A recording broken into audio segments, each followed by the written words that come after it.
Oi, gente, tudo bom? Tô com saudade de vocês. Tô um pouco desacostumada de gravar esse tipo de vídeo, assim, essas aulas online, mas a gente vai fazer uma revisão, tá? Dos nossos conteúdos estudados até aqui. Eu tinha falado para vocês já das substâncias químicas, dos elementos químicos que estão presentes nos seres vivos. Então, olha lá. A gente tem, relembrando, né? Oxigênio, carbono, hidrogênio, nitrogênio, fósforo e enxofre, que forma a palavra, só o oxigênio tá fora da ordem aqui, mas forma a palavra chomps, né? Carbono, hidrogênio, oxigênio, nitrogênio, fósforo e enxofre, que vai estar em todos os seres vivos, né? Na verdade, são 96 elementos químicos no total que vão ocorrer naturalmente no planeta. E 26 deles é que vão ser encontrados nos seres vivos, tá? E desses 26, os principais, os mais abundantes, os que ocorrem em maior quantidade, são esses 6 aqui. E aí a gente tem, ó, oxigênio em 65%, por isso que ele tá ali na ordem diferente da formação da palavra, mas o oxigênio em maior quantidade, o carbono 18%, o hidrogênio 10% e assim por diante, tá? Olha lá, das substâncias presentes da matéria viva ou nos seres vivos, a gente vai ter a água em maior quantidade, 75 a 80%, 85% de água, proteínas 10 a 15%, depois vem gorduras, e aí dentro de pessoas saudáveis, né? Vamos pensar que uma pessoa que não tem níveis de gordura muito alterados no corpo, não são obesos mórbidos, esses têm de 2 a 3% de gordura, 1% de açúcares, 1% de ácidos nucleicos e 1% de outras substâncias. Já quando a gente pega a matéria orgânica, tirando a água que não é orgânica, a gente vai ter proteína 72% da nossa matéria orgânica seca, né, sem água, lipídios 14%, de novo, numa pessoa que tem um peso normal, né, uma pessoa com um peso saudável, não abaixo nem acima, glicídios 4,5%, os açúcares, ácidos nucleicos, DNA e RNA 4,5%, e outras substâncias 4,5% também. A água eu já comentei com vocês, né? Ela vem dos alimentos, da água que a gente bebe, é o composto mais abundante nos seres vivos, e a importância porque ela dissolve substâncias, então ela separa compostos iônicos, ela permite reações químicas dentro do nosso corpo, como por exemplo a hidrose, o uso da água para quebrar moléculas em moléculas menores, então a água é muito importante, ela dissolve todas as substâncias, por quê?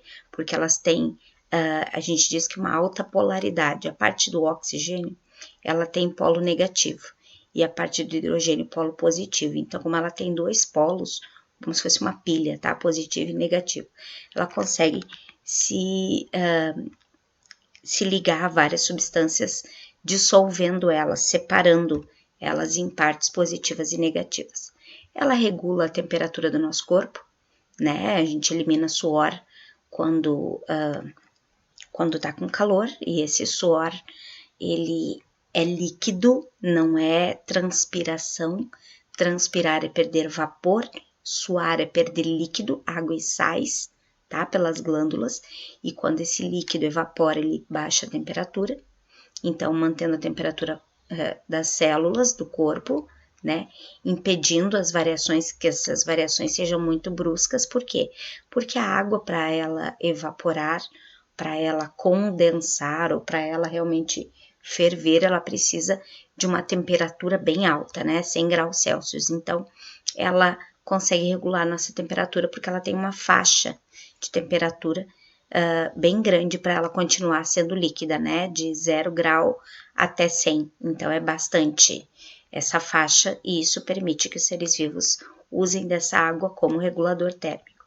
Transportar substâncias, então sujeira, que são as excretas, seiva das plantas, ela circula pela planta exatamente porque tem o líquido, os gases respiratórios, oxigênio e gás carbônico, E os alimentos também, né? O açúcar que tu come vai lá pro dedinho do pé e lá pro topo da cabeça. Como? Através da água, que é parte do teu sangue, né?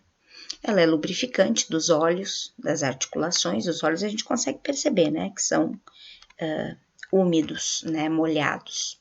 O equilíbrio osmótico, ou seja, ela controla a quantidade de sais minerais que tem dentro do nosso corpo. A gente vai entender isso mais adiante no próximo conteúdo, mas estamos revisando, então, por enquanto, só vocês saberem que ela mantém as concentrações de substâncias no nosso corpo. O que influencia é a água, a quantidade de água no nosso corpo. É a idade, né? Um bebê tem bastante água, um adulto em torno de 70% e um idoso 60%. Olha a variação, né? Dá para entender por que o velhinho é mais enrugado e tem a pele mais endurecida que um bebezinho. Na espécie, ó, o homem tem 70% de água, água viva, a mãe d'água, tem 98%, semente de uma planta, em torno de 15%. E a atividade metabólica, ou seja, o cérebro é 90% água, o cérebro ele é meio gelatinoso, assim, meio molengo, aquela textura borrachuda depois que o cérebro tá morto. Quando ele tá vivo, ele é mais molengão. Os músculos são 80% de água e a dentina, que é uma substância que forma os nossos dentes, é 12% de água. Sais minerais, ó, são substâncias inorgânicas, elas não têm carbono, hidrogênio, oxigênio, etc. E elas são componentes que regulam o metabolismo do nosso corpo, tá? Tem na água? Tem. Água mineral tem sais minerais. Nos alimentos também a gente vai encontrar esses sais minerais. Por exemplo, o cálcio, que faz parte dos nossos ossos e dentes, faz parte da nossa coagulação sanguínea.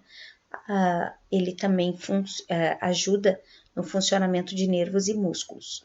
E aqui hoje a gente pode captar, né, esse elemento químico. O cloro, que faz o ácido clorídrico do nosso estômago, que ajuda na digestão, ele vai estar presente no quê? No sal de cozinha. Então, sal em quantidades adequadas é saudável, sim. O cobalto, que é um componente da vitamina B12, né, que serve para produzir os glóbulos vermelhos, está presente em carne e laticínios. O cobre, também para formar a hemoglobina, que vai estar em ovos, legumes e peixes.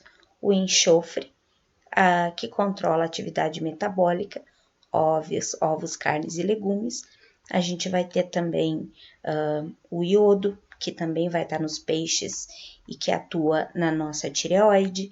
A gente vai ter o ferro, que também vai estar presente na hemoglobina e que serve para carregar oxigênio e gás carbônico. Então, existem vários sais minerais que são importantes. Eu recomendo que vocês leiam, tem uma tabela na apostila falando dos principais sais minerais, e isso é bem decoreba, é só ler onde eles estão presentes. Ó, de novo, o ferro que eu tinha falado, o flúor para os ossos e os dentes, está nos frutos do mar, fósforo, ossos e dentes também, ovos, legumes e cereais, o iodo que eu tinha falado, está no sal de cozinha, porque ele é acrescentado ao sal de cozinha. Tem uma lei federal que obriga esse acrescimento de iodo ao sal de cozinha. Os frutos do mar também tem iodo. Magnésio vai estar presente na clorofila, vai estar presente nas plantas, né, na fotossíntese. Vegetais em geral a gente vai encontrar. Potássio, condução de impulsos nervosos, ou seja, o nosso cérebro precisa de potássio. Equilíbrio de sais, frutas, carnes e laticínios têm potássio. O sódio também tem a ver com o funcionamento do cérebro e o equilíbrio de sais, está nos sais de cozinha. O zinco, componente de várias enzimas e serve para o metabolismo também do nosso corpo, está presente em carne, ovos e frutos do mar, e assim por diante. Na apostila, vocês vão encontrar outros sais minerais importantes também, certo? E das orgânicas, das substâncias orgânicas, elas vão ter carbono, hidrogênio, oxigênio e nitrogênio em quantidades variáveis, tá? Servem para quê? Controlar o nosso metabolismo, fazer reserva de nutrientes, né? Para quando a gente não comer, a gente ter essa reserva. Fazem a estrutura do nosso corpo, informação como o DNA e a regulação das funções.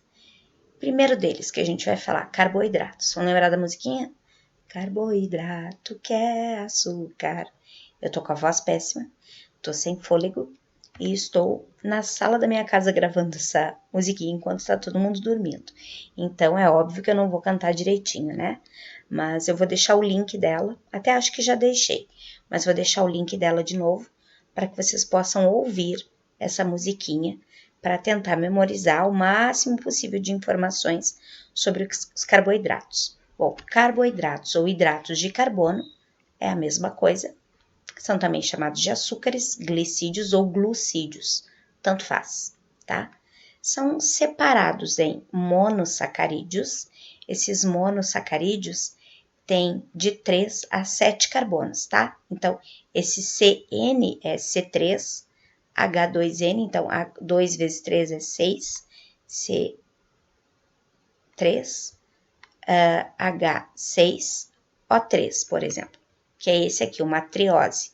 Temos as tetrósias, 4 carbonos, 5 carbonos, 6 carbonos, essa é a glicose, é as heptoses com 7 carbonos. Então, esses aqui são os mais importantes.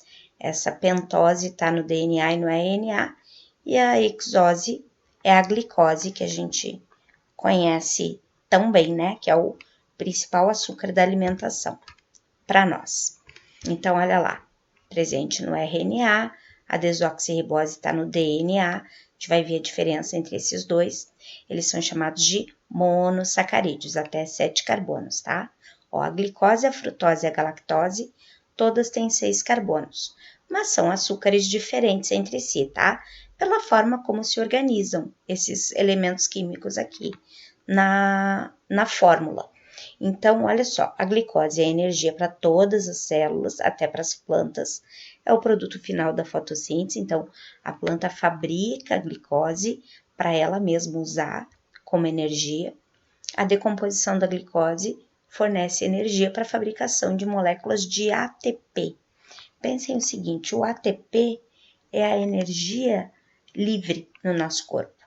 A glicose é como se fosse a reserva de energia.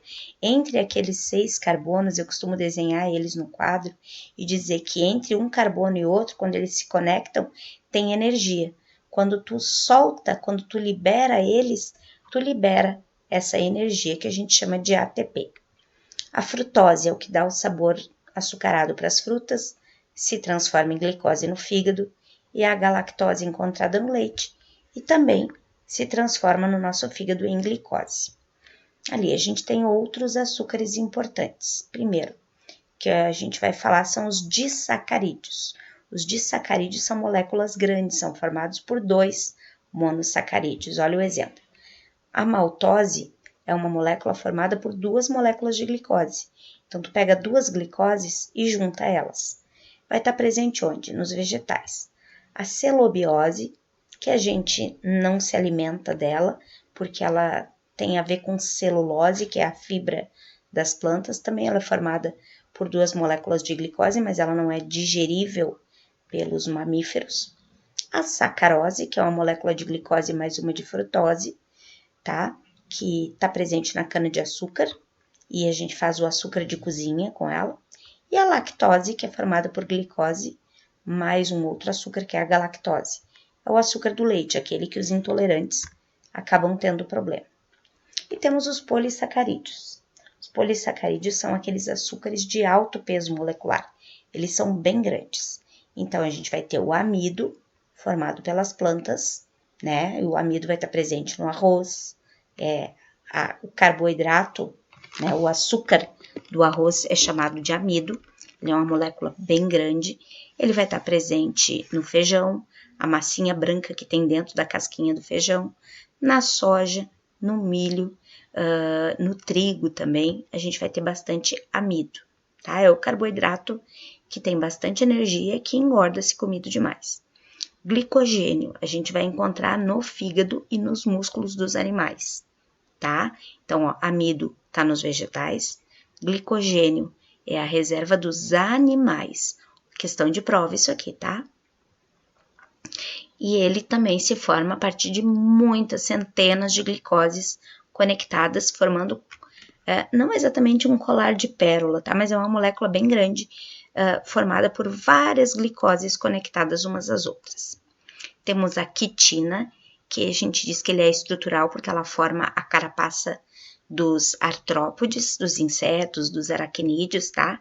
E a parede celular dos fungos, como cogumelos, o shiitake, shimeji, cogumelo parizo, champignon, todos eles têm quitina também. E a celulose, por último, que é um açúcar que está nos vegetais. É o que forma a fibra vegetal. Sabe quando tu come aveia lá numa barrinha de cereal e aquela aveia é meio dura assim de comer ou a casca de uma maçã? Tudo isso é formado por celulose. E essa celulose não é digerida, mas ela é importante, tá? Porque elas evitam a prisão de ventre, a constipação. Que palavra esquisita, né? Constipação intestinal. Ela ajuda as fezes irem embora o mais rápido possível. A gente ainda não falou dos lipídios. Os lipídios são as gorduras, né, que estão presentes no nosso corpo. E elas são formadas por duas moléculas, a molécula de glicerol e de ácidos graxos, no caso dos glicerídeos. A gente vai falar deles nas próximas aulas, tá? Vamos ficar só com os carboidratos, voltando ali, só com os carboidratos, que é essa nossa primeira parte da aula. Eu vou colocar ali no Eclass também uma tarefa para vocês fazerem na aula de hoje. Essa tarefa vai vir da maratona de biologia, tá? A maratona que tá no livrinho de maratona de vocês, certo? Um beijo, meus amores, fiquem com Deus, se cuidem e a gente se fala provavelmente na próxima aula, certo? Beijão!